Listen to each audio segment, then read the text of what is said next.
Welcome back to the corner. It's your host and loyal servant E-Dub. This is part 3 for your Wednesday, June 8th, 2022. Check out the first two parts if you haven't already. And you know what to do if you like the channel. Subscribe, click the notification bell, like, share.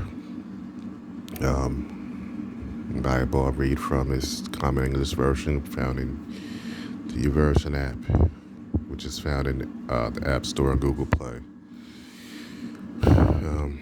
For this part, I'll be reading from 1 Kings chapter 8, 2 Chronicles chapter 7, and Nehemiah chapter 11. If there's time, I'll read Proverbs 11. Otherwise, I'll be part 4. Okay, let's get into it. So we're going to go into 1 Kings chapter 8. Give you a second to find it. 1 Kings chapter 8. Then Solomon assembled Israel's elders, all the tribal leaders, and the chiefs of Israel's clans at Jerusalem to bring up the chest containing the Lord's covenant from David's city, Zion. Everyone in Israel assembled before King Solomon in the 7th month, the month of Ethanim, during the festival, which in our time frame, it runs from September through October. When all of Israel's elders have arrived, the priests picked up the chest. They brought their Lord's chest, the meter tent, and all the holy equipment that was in the tent. The priests and the Levites brought them up, while King Solomon and the entire Israelite assembly that had joined him before the chest sacrificed countless sheep and oxen. The priests brought the chest containing the Lord's covenant to its designated spot beneath the wings of the winged creatures in the inner sanctuary of the temple, the most holy place. The winged creatures spread their wings over the place where the chest rested, covering the chest and its carrying poles. The carrying poles were so long that their tips could be seen from the holy place in front of the inner sanctuary, though they weren't visible from outside. They are still there today. Nothing was in the chest except the two stone tablets Moses had placed there while at Horeb, where the Lord made a covenant with the Israelites after they left Egypt. When the priests left the holy place, the cloud filled the Lord's temple, and the priests were unable to carry out their duties due to the cloud, because the Lord's glory filled the Lord's temple. And Solomon said, the Lord said that he will live in a dark cloud, but I have indeed built you a lofty temple as a place where you can live forever. The king turned around while the entire assembly of Israel was standing there. He blessed them, saying, Bless Israel's God, the Lord, who spoke directly to my father David, and now has kept his promise. From the day I brought my people Israel out of Egypt, I haven't selected a city from any Israelite tribe as a site for the building of a temple for my name. But now I've chosen David to be over my people Israel. My father David wanted to build a temple for the name of the Lord, Israel's God. But the Lord said to my father David, it is very good that you thought to build a temple for my name. Nevertheless, you yourself won't build that temple. Instead, your very own son will build the temple for my name. The Lord has kept his promise. I have succeeded my father David on Israel's throne, just as the Lord said, and I have built the temple for the name of the Lord, Israel's God. There I placed the chest that contains the covenant that the Lord made with our ancestors when he brought them out of Egypt. Solomon stood before the Lord's altar in front of the entire Israelite assembly and spreading out his hands towards the sky. He said, Lord God of Israel, There's no God like you in heaven above or on earth below. You keep the covenant and show loyalty to your servants who walk before you with all their hearts. This is the covenant you kept with your servant David, my father, which you promised him. Today you have fulfilled what you promised. So now, Lord, Israel's God, keep what you promised my father David, your servant, when you said to him, you will never fail to have a successor sitting on Israel's throne as long as your descendants carefully walk before me, just as you walk before me. So now, God of Israel, may your promise to your servant David, my father, come true. But how could God possibly live on earth? If heaven, even the highest heaven, can't contain you, how can this temple that I built contain you?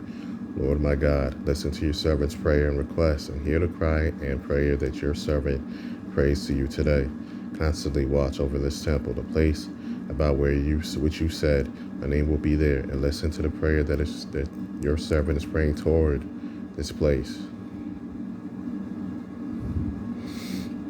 Listen to the requests of your servant and your people Israel when they pray towards this place. Listen from your heavenly dwelling place, and when you hear, forgive. If someone wrongs another and makes a solemn pledge,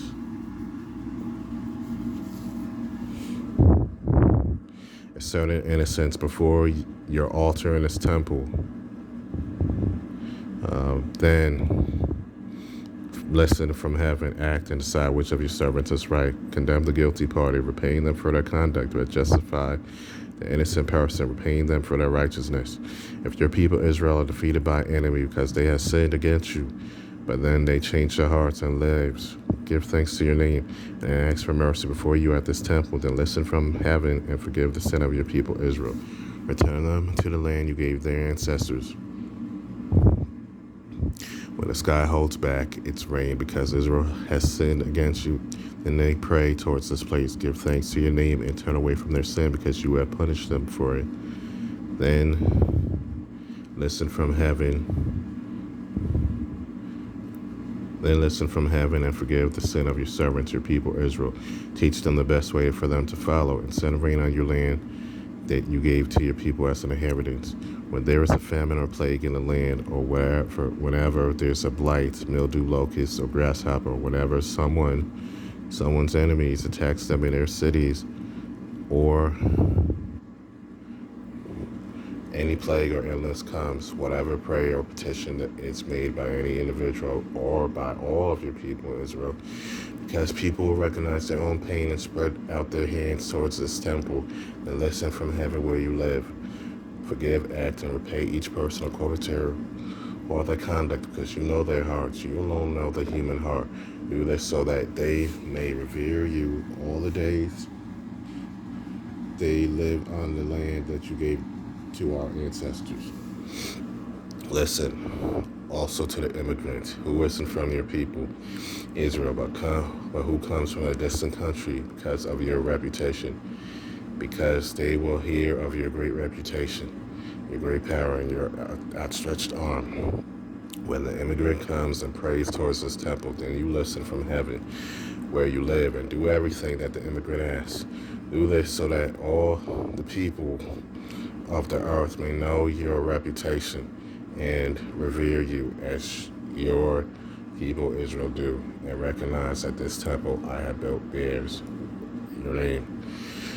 Where your people go to war against their enemies, wherever you may send them, and they pray to the Lord towards the city you have chosen and towards this temple that I have built for your name, then listen from heaven to their prayer and request and do what is right for them. When they sin against you, for there is no one who doesn't sin, and you become angry with them and hand them over to an enemy who takes them away as prisoner to enemy territory, whether distant or nearby, if they change their hearts in whatever land they are held captive, changing their lives and begging for your mercy, saying, we have sinned, we have done wrong, we have acted wickedly. And if they return to you with all their heart and all their being in the enemy territory where they've been taken captive, and prayed to you toward their land, which you gave their ancestors, toward the city you have chosen, and toward the temple I have built for your name. Then listen to their prayer and request from your heavenly dwelling place. Do what is right for them, and forgive your people who have sinned against you. Forgive all their wrong that they have done against you. See to it that those who capture them show them mercy. These are your people and your inheritance. You brought them out of Egypt from the iron furnace. Open your eyes to your servants' requests and to the requests of your people Israel. Hear them whenever they cry out to you. You set them apart from all the earth's people as your own inheritance, Lord, just as you promised through your servant Moses when you brought our ancestors out of Egypt.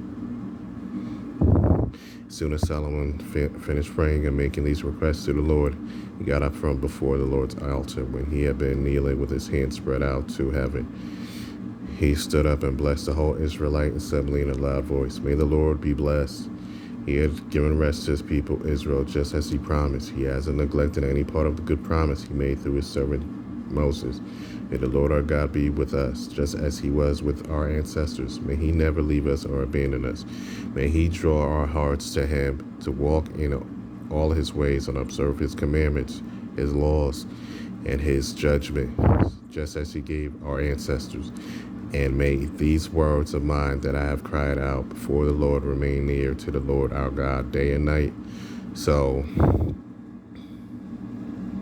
that he may do right by his servant and his people Israel for each day's need, and so that all the earth's people may know that the Lord is God.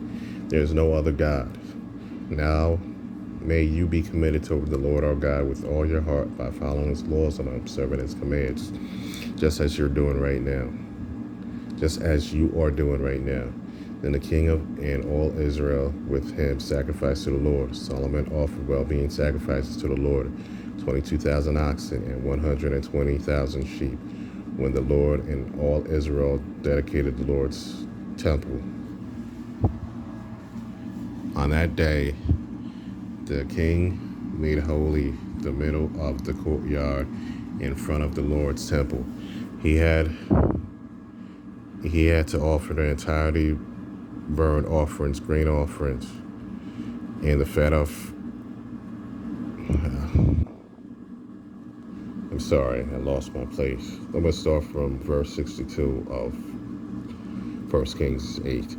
Then the king and all Israel with him sacrificed to the Lord. Solomon offered well-being sacrifices to the Lord, 22,000 oxen and 120,000 sheep, when the king and all Israel dedicated to the Lord's temple. On that day the king made holy the middle of the courtyard in front of the Lord's temple. He had to offer the entirety burnt offerings, grain offerings, and the fat of the well-being sacrifices there, because the bronze altar that was in the Lord's presence was too small to contain the entirely burnt offerings, the grain offerings, and the fat of the well-being sacrifices.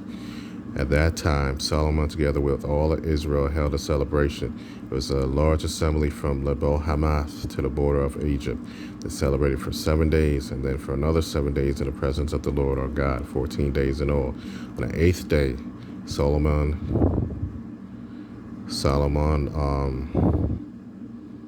dismissed